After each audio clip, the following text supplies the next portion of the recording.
Glória a Deus, aleluia, saúde amada igreja na santa e gloriosa paz do Senhor, amém? Que bênção poder estar aqui reunidos na casa do Senhor nesta noite, para juntos assentarmos à mesa do Senhor, aleluia.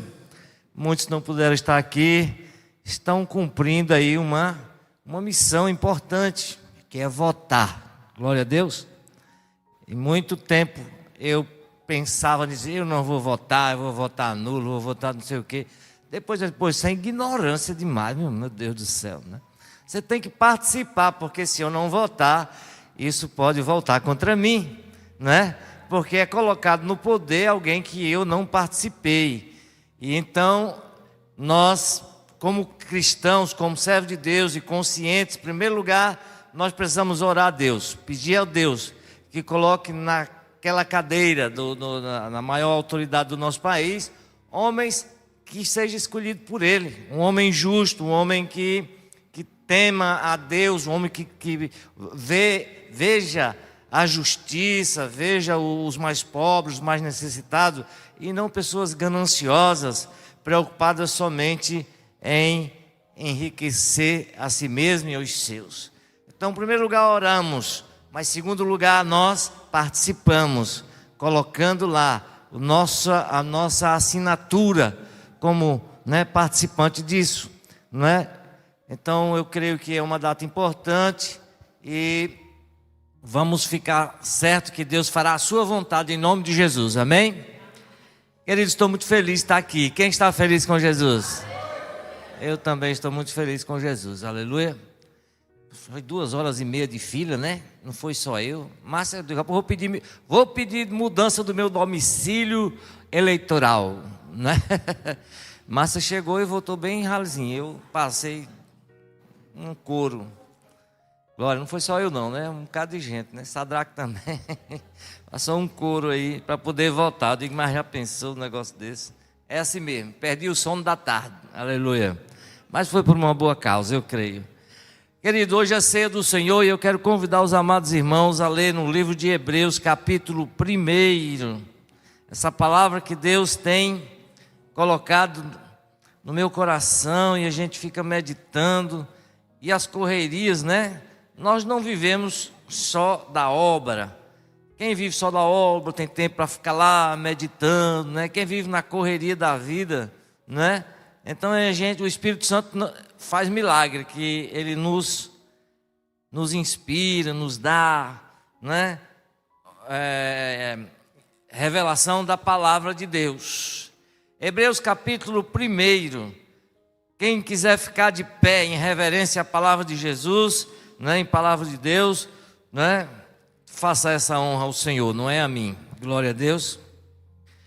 Capítulo 1, versículo 1 em diante, diz assim a palavra de Deus: havendo Deus antigamente falado muitas vezes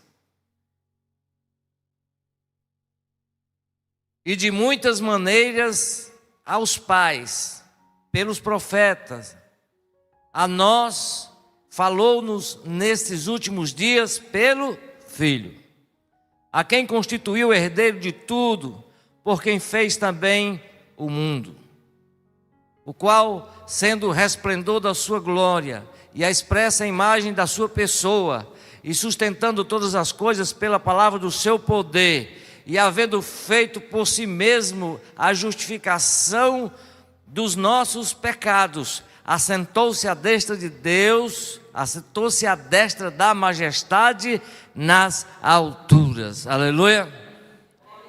Que palavra poderosa! Havendo Deus antigamente falado muitas vezes e de muitas maneiras aos pais, pelos profetas, a nós falou nesses últimos dias pelo Filho, a quem constituiu herdeiro de tudo, por quem fez também o mundo, o qual, sendo o resplendor da sua glória e a expressa imagem da sua pessoa, e sustentando todas as coisas pela palavra do seu poder, havendo feito por si mesmo a purificação dos nossos pecados, assentou-se à destra da majestade nas alturas. Aleluia! Podeis assentar, queridos. Quem quer ouvir Deus falar? Aleluia!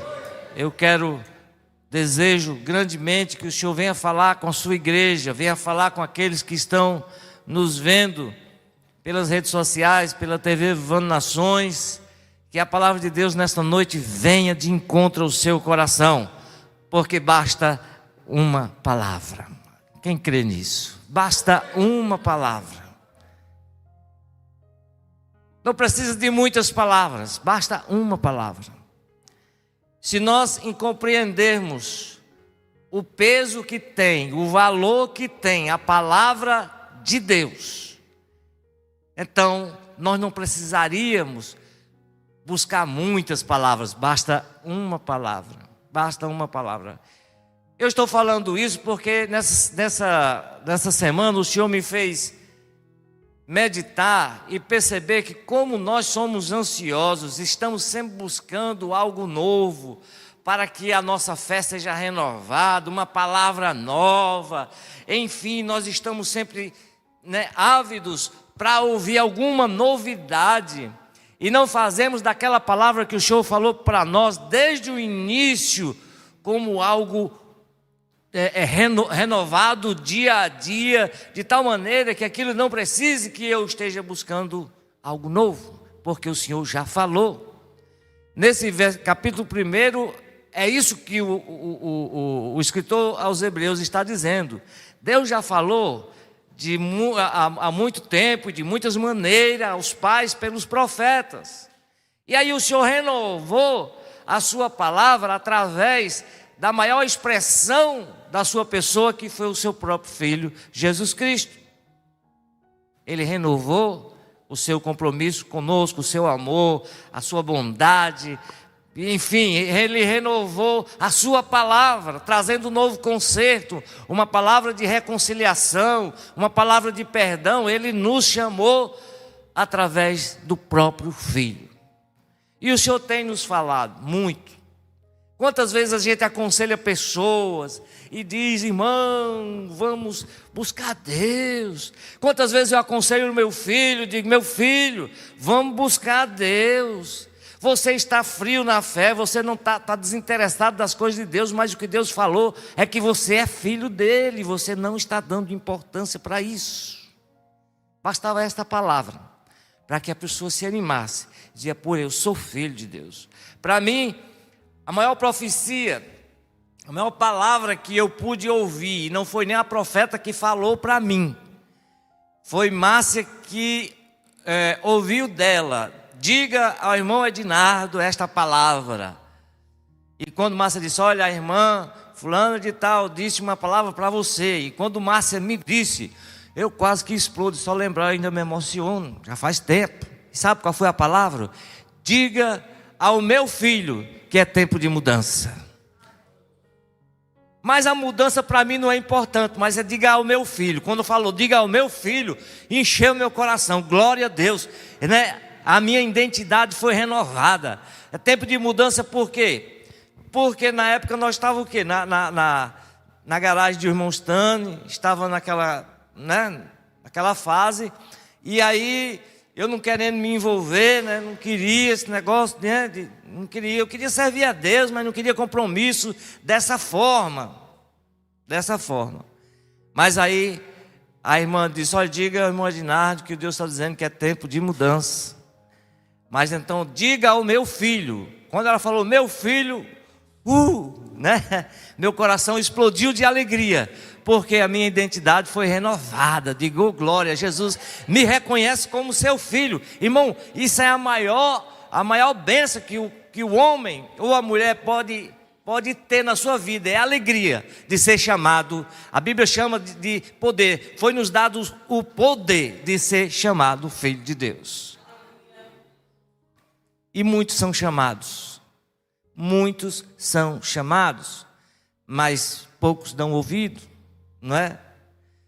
Então nós vemos na trajetória, muitas pessoas vêm servir a Deus da igreja e ficam animado, empolgado e tal, mas aí vai passando o tempo, e aí a pessoa vai esfriando, e se você procurar essa pessoa e dar um conselho, foi o que aconteceu e tal, não, é porque tive isso, teve aquilo, eu me ocupei, e desvanece da fé. houve uma palavra falada. Ela ouviu a palavra, mas ela não deu ouvidos à palavra.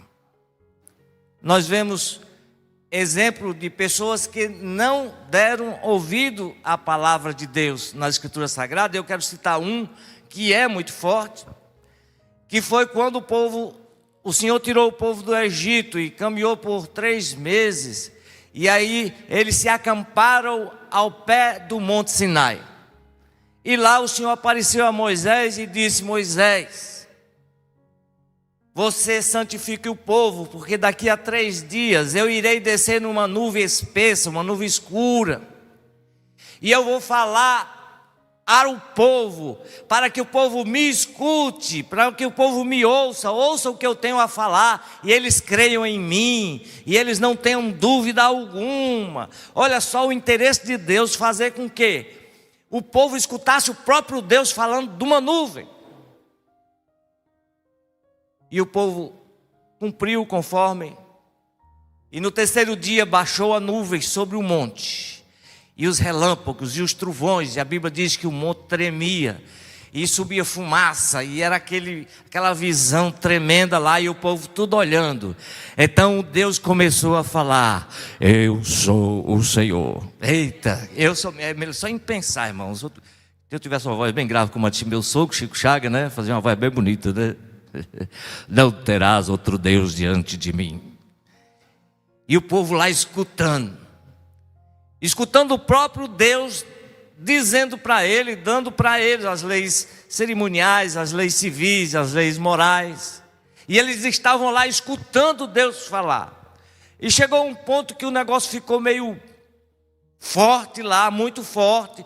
O povo ficou com medo e correu para longe do monte, com medo daquela visão e da voz de Deus. E o povo disse a Moisés: olha, tudo que Deus falar para você, nós faremos.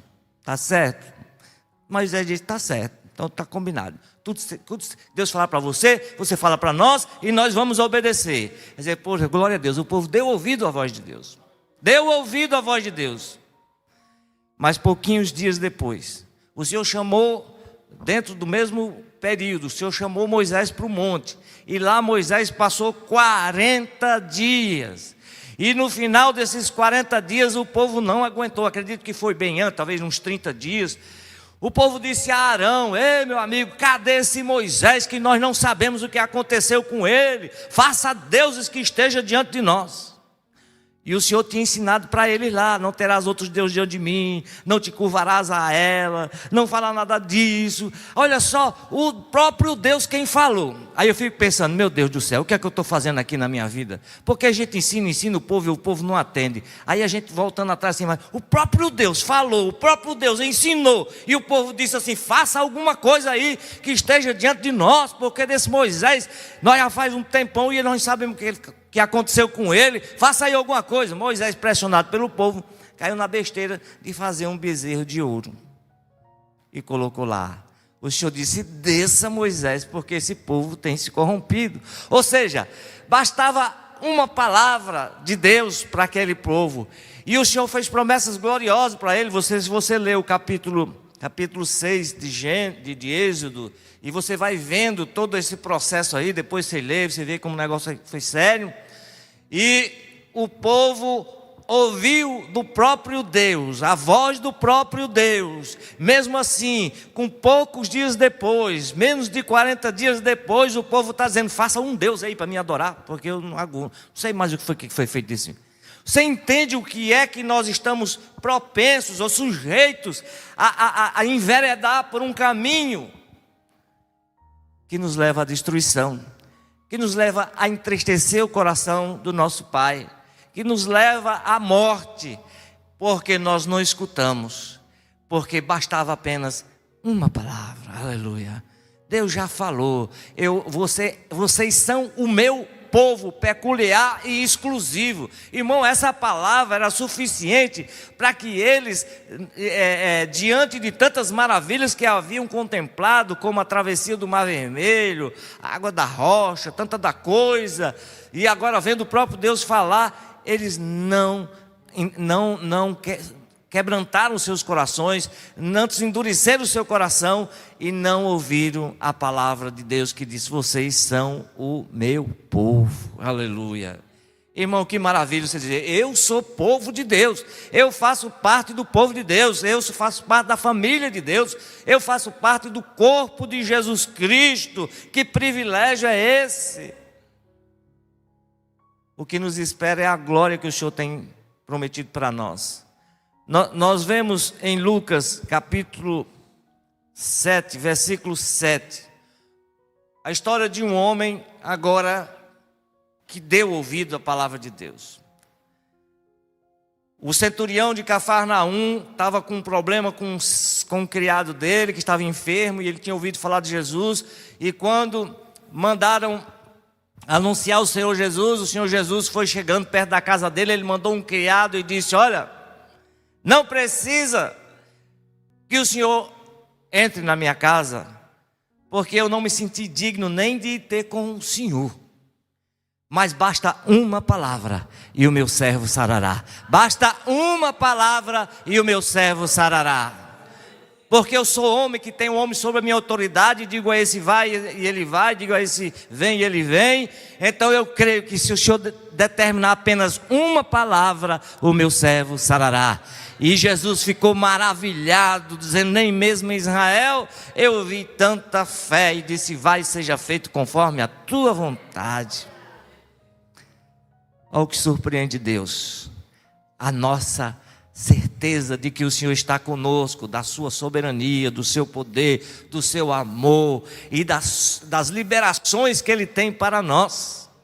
Como eu já disse, a maior alegria que eu pude sentir, uma das maiores alegrias foi essa: diga ao meu filho. Você se sentir amado, sentir como filho de Deus.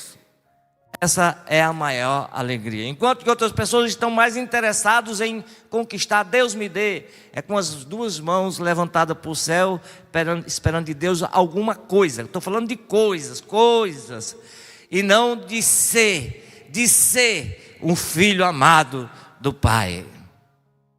Porque o que determina não é o que fazemos, mas é o que nós somos para Deus. O que determina realmente, o que faz sentido é o que nós somos para Deus e não o que fazemos para Deus.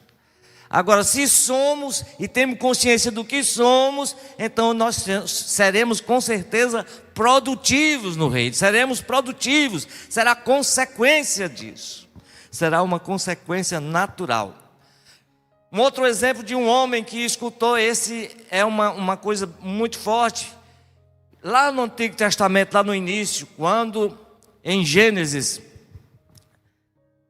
no livro de Gênesis, o Senhor, Gênesis capítulo 6, versículo 13, diz assim: então disse Deus a Noé: o fim de toda a carne é vindo perante a minha face, porque a terra está cheia de violência, e eis que eu os desfarei com a terra. Fazei para ti uma arca de madeira de gofer. Farás compartimento na arca e as betumarás por dentro e por fora com betume. E você lendo o capítulo, você vai ver que o Senhor deu instrução das medidas da arca, como teria ser, e todo o procedimento. Mas olha só, Deus disse para Noé: eu vou destruir, porque os homens são cheios de violência, e você faça para ti uma arca. Nós conhecemos a história da arca de Noé. Você sabe quantos anos Noé passou construindo essa arca? 100 anos. Você sabe quantas vezes Deus falou com Noé? Uns 100 anos depois. Agora, 100 anos depois, a arca estava pronta? Estava pronta. Aleluia. Isso é que é uma palavra. Basta uma palavra de Deus para que nós pudéssemos dizer: Senhor, eu me agarro a esta palavra, e esta palavra me levará para a eternidade. Aleluia. 100 anos depois que o Senhor falou a palavra, instruiu a Noé, e Noé sofrendo perseguições, sofreu reprovação da sua geração, que a Bíblia diz que ele era pregoeiro da justiça de Deus, ou seja, ele creu no que Deus havia falado. Ele começou a trabalhar na construção da arca e começou a avisar para as pessoas: vocês se preparem, porque a terra vai ser destruída com um dilúvio. O povo zombavam dele. Ele era pregoeiro da justiça e foi reprovado pela sua geração. No entanto, bastou uma palavra de Deus e ele guardou, e ele executou a palavra. 100 anos depois, o Senhor apareceu e ele disse: agora é a hora. Aleluia. Entre na arca. Entre na arca, participe da salvação, participe daquilo que você creu, aleluia. E a Bíblia diz: só 7 pessoas se salvaram no dilúvio, porque deram crédito a uma palavra de Deus. Isto é muito sério. Nós estamos aqui hoje no ato de obediência ao Senhor, celebrando a ceia do Senhor. É um ato de obediência, dentro daquele mesmo espírito que nós entendemos que o Senhor Jesus, Ele nos falou as palavras de vida, e nós estamos buscando agradá-lo, obedecer a Ele, guardar a sua palavra, para que nós venhamos a entrar na arca, aleluia, a entrar nessa arca que vai nos levar para a eternidade, aleluia. Então, queridos, o Senhor nos tem falado muitas palavras poderosas, e não precisa do Senhor me falar muitas coisas. Basta uma palavra. Basta uma palavra. E isso tem que entrar no meu coração e tomar raiz e entranhar no meu ser, e eu não soltar ela de forma alguma. O que o profeta diz lá no Antigo Testamento, diz o quê? Ainda que a terra se mude, ainda que a figueira minta, ainda que no curral não haja ovelha, ainda que não haja fruto na videira, todavia eu me alegrarei no Deus da minha salvação, aleluia. Porque ele recebeu uma palavra, e essa palavra estava guardada no nosso coração. A palavra, ela só tem efeito se ela estiver guardada. Se eu não entendi, então eu vou dizer: Senhor, não estou entendendo, mas eu quero participar dessa palavra, eu quero sentir esse gosto, este sabor, ou este poder, ou o poder que essa palavra tem de gerar em mim a vida. O Senhor Jesus dá exemplo de João Batista, como um homem que era firme, por causa da palavra que ele havia recebido. João Batista disse: aquele que me mandou batizar, ele me falou uma palavra. Aquele que você viu descendo sobre ele o Espírito Santo, esse é aquele que batiza com o Espírito Santo, aleluia. O que me mandou batizar. Aí o Senhor Jesus diz o quê? O que saíste ver no deserto? Um homem vestido com roupas finas. Quem veste roupas finas estão nos palácios. O que saíste a ver no deserto? Um caniço agitado pelo vento. Ou seja, um homem que não sabia o que era que estava fazendo, um homem que não tinha recebido uma palavra, ou que tinha recebido uma palavra e não sabia se ia, não sabia se ficava, não. Ele não era um caniço agitado pelo vento, ele estava cumprindo a sua missão baseado numa palavra que ele havia recebido. E ele não era um caniço agitado pelo vento. E Jesus disse: que saíste a ver um profeta? Eu digo para vocês, ele é muito mais do que um profeta, aleluia. Se o profeta é uma peça importante no reino, por enquanto, mas João Batista era mais importante porque ele era pregoeiro, ele era aquele que ia na frente, que endireitava os caminhos daquele que batizava com o Espírito Santo, aleluia, que é Jesus Cristo nosso Senhor. Então, querido, essa palavra que o Senhor nos trouxe nesta noite é exatamente para que nós sejamos alerta e não fiquemos ansiosos, certo? Que toda a palavra que Deus já falou ao meu respeito, ela se cumprirá. Eu só preciso estar tranquilo, porque fiel é aquele que prometeu, aleluia. Eu não estou ansioso com coisa alguma, mas eu vou fazendo o que Jesus permite que eu faça. Nós vamos fazendo aqui, não é? Vamos fazendo. Mas ansioso, não. Eu estou desfrutando daquilo que Deus já me deu, aleluia. Estou desfrutando da palavra que Ele me deu e tomo posse de toda a força do meu ser, aleluia. E assim eu alegro o coração do Senhor. eu fico muito maravilhado como Jesus se alegrou várias vezes por atitudes de fé. Por pessoas que disseram assim: eu tô com o Senhor até depois do fim. Aleluia. Porque Jesus disse: eu nem mesmo em Israel vi tanta fé. Coisa linda, né? Maravilhosa. Porque guardou uma palavra. Aleluia. Então basta uma palavra para que nós vivamos. Aleluia. A Bíblia diz que nem só de pão viverá o homem, mas de toda palavra que sai da boca de Deus. De toda palavra que sai da boca de Deus. Para mim, Deus pode me dar uma palavra, para a irmã pode dar outra, para o irmão pode dar outra. Mas a palavra que Ele lhe deu, guarda no seu coração, e isso vai transportar você para a vida eterna. Eu creio de todo o coração. Aleluia. Eu gosto muito do movimento, uma igreja avivada é gostoso, uma igreja glorificando a igreja, né, que busca os dons espirituais. Eu acho isso uma coisa muito gostosa, muito maravilhosa. Mas eu já disse para Márcia: eu não dependo disso. Eu só dependo da palavra que Jesus já me falou. Aleluia. Essa palavra eu tomei posse. Eu não dependo de movimento, nem de manifestação do Espírito Santo, porque Ele já está dentro de mim. Eu não, né? Porque tem gente, tudo é questão de ênfase. Tem pessoas que enfatizam muito uma coisa, outros enfatizam muito outra coisa. E eu enfatizo todas. Tudo é importante. É importante a palavra, é importante a calmaria, é importante o momento do fogo, é importante o momento do ardor, da manifestação de alegria, da liberdade dos irmãos na igreja, da manifestação dos dons do Espírito Santo. Eu creio na palavra de Deus inteira. Aleluia. Mas eu não preciso de movimentação para estar alegre. Um culto bom. Qual é um culto bom? A gente diz assim: o culto bom. O culto hoje foi muito bom. E o que é um culto ruim? Um culto bom, na opinião do irmão, seria aquele culto onde os cantores não cantaram nada, cantaram desafinado. O pregador não disse coisa com coisa. Esse é o culto bom. Mas por que bom? Porque deu a oportunidade de você manifestar alguma virtude. Dizer: Senhor, abençoa o teu filho, abençoa os teus servos, abençoa as tuas filhas, abençoa o pregador. Houve oportunidade para você manifestar alguma virtude de perdão, de intercessão, e não aquele que todo mundo está, aí você diz: foi maravilhoso. Não.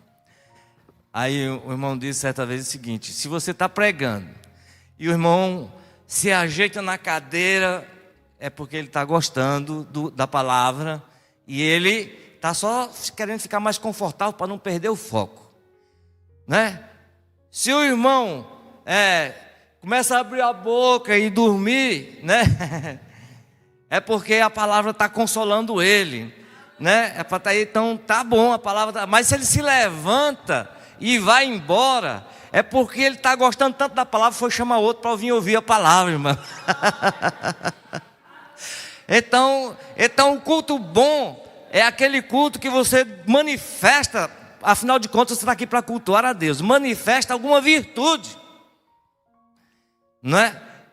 E não espera de alguém alguma qualidade, né? Alguma virtude, mas manifesta alguma virtude. Senhor, abençoa a tua filha, canta desafinado, mas eu sei que o Senhor recebe, é o louvor do coração. Aleluia.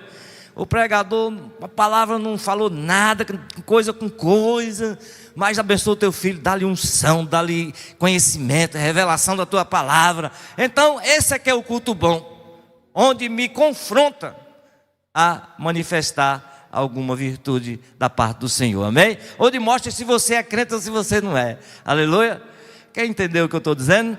Basta uma palavra e eu estarei tranquilo na presença do Senhor. Apenas uma palavra, aleluia. Eu creio, a palavra que o Senhor falou a nosso respeito é que nós somos filhos amados. Que coisa linda. Isso é o que me consola. Quando eu estou triste, não é por alguma razão, eu digo: mas eu sei que eu sou filho. Eu sei que eu não mereço. Eu sei que eu não presto, que eu sou, né, zero. Mas Jesus fez assim para mim, aleluia. Ele morreu por mim na cruz, sem perguntar nada, sem nem imaginar na possibilidade de eu um dia dizer que eu te amo, aleluia. Mas Ele fez isso, isso me constrange, aleluia. Esta palavra é quem me sustenta na presença de Jesus. Amém? Deus abençoe a sua palavra no seu coração. Deixe o Espírito de Deus ministrar no seu coração. Quero convidar